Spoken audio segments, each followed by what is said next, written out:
கர்த்தருடைய நாமம் மகிமைப்படுவதாக உங்களை மகிழ்ச்சியோடு ஆண்டவருடைய அன்பில் வாழ்த்துகிறேன். தேவன் தாமே உங்களோடு இருந்து உங்களுடைய வாழ்க்கையில் பெரிய காரியங்களை செய்வாராக. சில நேரங்களில் நம்ம வாழ்கிற உலகத்தில் சில விஷயங்களை சகித்து பொறுத்து தாங்கி விட்டு கொடுத்து தான் நம்ம போகணும். அப்படி போகிறதுனால தான் நம்முடைய வாழ்க்கையை நம்ம வெற்றிகரமாக முன்னோக்கி கொண்டு செல்ல முடியும், தேவ நோக்கத்தை நிறைவேற்ற முடியும். ஆனால் சகிக்கிறதுங்கிறது ரொம்ப கஷ்டமான ஒரு விஷயம் ஆச்சே. பொறுத்துக்கிறதுங்கிறது ரொம்ப ஒரு கஷ்டமான விஷயம் ஆச்சுதே. சிலர் பேசுகிறத சிலர் செய்கிறத நாம் அப்படியே பார்த்துக்கிட்டு மனசுக்குள்ளே ரொம்ப கஷ்டப்படுகிற பொழுது அதற்கு பதிலாக ஒன்றும் பேசாமல் அதுக்கு பதிலாக ஒன்றும் செய்யாமல் அப்படியே நம்மை கட்டுப்படுத்தி வைக்கிறது ரொம்ப கடினமான ஒரு காரியமாச்சுதே. ஆனால் அதை ரொம்ப கஷ்டப்பட்டு சகிக்கிறதில்ல, கஷ்டப்பட்டு பொறுத்துக்கிறதில்ல, சந்தோஷத்தோடு சகிக்கணும். என்னங்க சகிக்கிறதுல போயிட்டு ஒரு சந்தோஷம் இருக்குதா? பொறுத்து போகிறதுல ஒரு சந்தோஷம் இருக்குதா? விட்டு கொடுக்குறதுல ஒரு சந்தோஷம் இருக்குதா? நிச்சயமாக இருக்குங்க. சகிக்கிறதுல எப்படி சந்தோஷம் இருக்குன்னா, அந்த சகிப்பிற்கு பின்னால் என்ன நடக்குது அப்படிங்கிறத நீங்கள் பார்க்கணும். நம்ம எல்லாரும் சகிக்க முடியாது. கர்த்தருடைய ஆவி நமக்குள்ளே இருந்தால் தான் உண்மையாக சகிக்க முடியும். தேவனுடைய பிள்ளையாக இருந்தால் தான் சகிக்க முடியும். ஏன்னா சகிப்பதற்கேற்ற ஒரு நல்ல இருதயத்தை ஆண்டவர் நமக்கு தந்திருக்கணும். நாம் கர்த்தருக்குள் மறுபடியும் பிறக்கும் பொழுது அந்த இருதயம் வரும். மற்றபடி நிறைய போதனைகள் பண்ணுறதுனால, உபதேசம் பண்ணுறதுனால சகிச்சு போங்க, தாங்கி போங்க, விட்டு கொடுத்து போங்க, அனுசரித்து போங்க, அப்படி சொல்கிற உபதேசங்களுக்காக நம்ம வாழ்கிறதில்ல. நமக்கு அப்படிப்பட்ட ஒரு நல்ல இருதயம் இருக்கணும். அப்போ சகித்துப்போம். சகிச்சு போகிறதுனால 3 முக்கியமான ஆசீர்வாதம் இருக்குது. 3 முக்கியமான சந்தோஷப்படுவதற்கான ரீசன்ஸ். சகிக்கிறதுல ஹவ் ஐ ஃபைண்ட் ஜாய், எப்படி சந்தோஷம் கண்டுபிடிக்கிறேன்? 3 விஷயம். ஒன்று, இது நான் விசுவாசிக்கிற ஆண்டவருக்கு ரொம்ப பிடிக்குது. நான் சகித்து போகும் பொழுது ஆண்டவருக்கு அது ரொம்ப பிரியமாக இருக்குது. ஏன்னா அவர் தான் பிரியமாக இருக்க நமக்கு சொல்லியிருக்கார். மத்தேயு 5:5 வாசிக்கும் பொழுது, சாந்த குணமுள்ளவன் பாக்கியவான், அவன் பூமியை சுதந்திரித்துக் கொள்வான். அப்போ நீதி நிமித்தம் துன்பப்படுகிறவன் பாக்கியவான். அப்போ இதெல்லாம் ஆண்டவர் சொல்லியிருக்கும் பொழுது நான் சகிக்கும் பொழுது ஆண்டவருக்கு ரொம்ப பிரியமாக இருக்குது. இப்போ நான் சகிக்கிற வேளையில் எப்படி சந்தோஷப்படுறேன்னா, இது என் ஆண்டவருக்கு பிரியமாக இருக்கிறதல்லவா.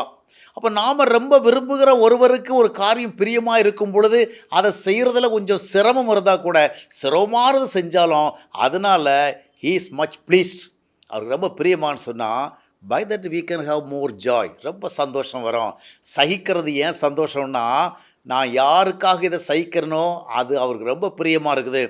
இரண்டாவது, சகிக்கிறதுல எப்படி சந்தோஷம் வருதுன்னா, சகிக்கிறதுங்கிறது ஒரு பெரிய ஒரு வீரதீரமான ஒரு செயல்.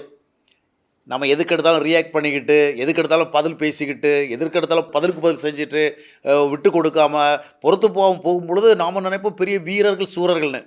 ஆனால் ஆக்சுவலி என்னன்னு சொன்னால், நமக்கு பக்குவமான இருதயம் இல்லை, வலிமையான இருதயம் இல்லை, தாங்கிக்கிற பொறுத்துக்கிற சகிக்கிற தன்மை இல்லை. ஆனால் சகித்து போகும் பொழுது எனக்கு ஒரு நல்ல திருப்தி என்னன்னு சொன்னால், எனக்கு அந்த ஆற்றல் இருக்கிறது. I have that such spiritual power, அந்த ஆவிக்குரிய வலிமை இருக்குது. நான் ஆண்டவரோட இருக்கிறபடினால எனக்கு தேவன் ஒரு வலிமையை கொடுத்துருக்கிறாரு. அந்த வலிமையை நான் எக்ஸ்பீரியன்ஸ் பண்ணுறேன், அதை எக்ஸசைஸ் பண்ணுறேன். அதில் ஒரு சந்தோஷம். ஆண்டவர் நான் சகித்து போகிற ஒரு பலனை கொடுத்துருக்கிறாரே, பொறுத்து போகிற ஒரு பலனை கொடுத்துருக்கிறாரே, இது என்னால் முடியுதே. எவ்வளோ பேருக்கு முடியாத காரியம். எவ்வளோ பேர் இந்த சகிப்புத்தன்மை இல்லாதனால வாழ்க்கை இழக்கிறாங்க. எத்தனையோ குடும்பங்கள் உடைஞ்சிருக்குது, எத்தனையோ குடும்பங்கள் டிவோர்ஸ் வாங்கியிருக்கிறாங்க. ஆனால் சகித்து போகிற ஒரு தன்மை எனக்கு இருக்கிறதுனால இது போன்ற சீரழில் வரலையே. அப்போது இதில் எனக்கு ஒரு பெரிய சந்தோஷம் என்னன்னு சொன்னால், சகித்து போகிறதுனால I feel that I am so strong, கிறிஸ்துவுக்குள்ளே நான் வலிமையாக இருக்கிறேன். மூன்றாவது, எப்போவுமே சகித்து போகாமல் இருக்கிறதுனால, பொறுத்து போகாமல் இருக்கிறதுனால பிரச்சனை தான் பெருசாகும். அவங்க ஒன்று சொல்லி நாம் ஒன்று சொல்லி, அவங்க ஒன்று செஞ்சு நாம் ஒன்று செஞ்சு, அவங்க ஒரு விதமாக நடந்துக்கிட, நாம் இன்னொரு விதமாக நடந்துக்கிட, இதனால் என்ன நடக்குன்னு சொன்னால் ப்ராப்ளம்ஸ் இன்க்ரீஸ் ஆகிட்டே இருக்கும். அப்புறம் அது போக போக சால்வ் பண்ணுறக்கே வாய்ப்பு இருக்காது, பல நெருக்கடிகளை கொண்டு போயிடும். அதனால் சகிக்கிறதுல ஏன் சந்தோஷம் வருதுன்னு சொன்னால், இந்த பிரச்சனைகள் பெரிதாவதற்கு பதிலாக மட்டுப்படுத்தப்படுகிறது, அது கட்டுப்படுத்தப்படுகிறது. அதில் ஒரு சந்தோஷம். நிறைய பேர் பதிலுக்கு பதிலாக நடந்து கொண்டதுனால தான் சின்ன பிரச்சனை பெரிய பிரச்சனையாக மாறிடுச்சுது. சின்ன விஷயந்தான், கொஞ்சம் விட்டு கொடுத்துருந்தா, கொஞ்சம் பொறுத்து போயிருந்தா, கொஞ்சம் தாங்கி போயிருந்தா அது அப்படியே டிசால்வ் ஆகிருக்கும். இல்லை, இவங்க என்ன செய்தாங்க, திருப்பி திருப்பி பதிலுக்கு பதில் செஞ்சு செஞ்சு இப்போ பிரச்சனைக்கு தீர்வு காண முடியாத நிலைமை ஏற்பட்டு விட்டது. எனவே ஏன் நான் சந்தோஷப்படுகிறேன்? ஒரு மனிதன் சகிக்கிறனால ஏன் சந்தோஷப்படுறான்னா, அது ஆண்டவருக்கு பிரியமாக இருக்கிறது. இன்னொன்று, அது நான் கர்த்தருக்குள் பலமாக இருக்கிறதை எனக்கு சொல்லுகிறது. மூன்றாவது, இதன் மூலமாக பிரச்சனையை வளர்க்காமல் அதற்கு ஒரு தீர்வு ஏற்படுவதற்கு நான் வழி காணுகிறேன். எனவே சந்தோஷம் வருகிறது.